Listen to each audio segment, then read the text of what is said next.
நமஸ்காரம். ஆழ்வார்களுடைய பக்தி பெருமாளிடம் எப்படி அப்படின்னாக்க, பெரியாழ்வார் கண்ணனை தன் குழந்தையாகவே நினைத்து தான் யசோதாவாக மாறி கண்ணனை சீராட்டி பாராட்டி எல்லாம் பாட்டு எழுதி பாடியிருக்கிறார்.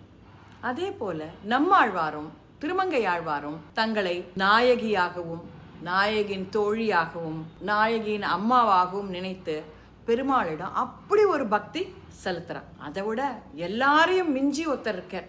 அவர் யாரு அப்படின்னாக்க, காஞ்சிபுரத்தில் நடாதூர்ன்ற ஒரு ஊர்.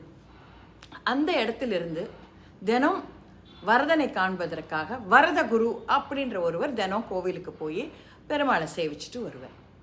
ஒரு நாள் அவர் அப்படி போயிருக்கிறச்சு, பட்டர் சுவாமிகள் பெருமாளுக்கு பால் நெய்வேத்தியம் பண்ணுவதற்காக கொதிக்க கொதிக்க ஆவி பறக்க எடுத்துன்னு போகிறார். அதை பார்த்த உடனே இந்த வரதகுரு அவர்கள், இங்கே வாருங்கள், அதை என்னிடம் கொடுங்கள் அப்படின்னு கூப்பிடுறார். உடனே அவர் சொல்கிறார், இது பெருமாளுக்கு அம்சை பண்ணுவதற்காக அப்படின்னு. எனக்கு தெரியும், நீங்கள் கொடுங்க. உங்களுக்கு குழந்தை இருந்தாக்க இந்த மாதிரி கொதிக்க கொதிக்க கொண்டு போய் கொடுப்பீர்களா? எவ்வளோ கொதிக்கிறது, அதிலிருந்து எவ்வளோ ஆவி வருகிறது, இதை எப்படி பெருமாளுக்கு சாப்பிடுவார் அவர் அப்படின்னு சொல்லிட்டு.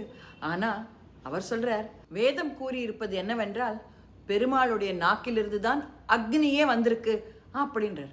என்னவா இருந்தாலும் நம்ம வீட்டு குழந்தைகளுக்கு நம்ம இந்த மாதிரி கொடுப்போமா அப்படின்னு சொல்லிட்டு அதை வாங்கி நன்றாக ஆற்றி பதமாக அவரிடம் கொடுத்து விடுகிறார்.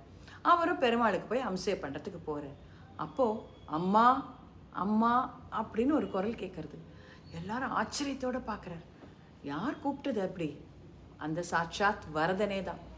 அவர் சொல்கிறார், வரதன் உடனே சொல்கிறார், எனக்கு அம்மா இருந்தா எப்படி பண்ணியிருப்பாளோ அந்த மாதிரி பண்ணி நீர் கொடுக்குறீர், இன்றிலிருந்து நீர் தான் எனக்கு அம்மா அப்படின்னு சொல்லிட்டு வரதகுருவிடம் சொல்கிறார்.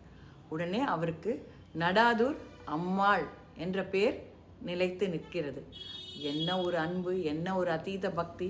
இதுதான் பக்தியின் உச்சமோ! நமஸ்காரம்.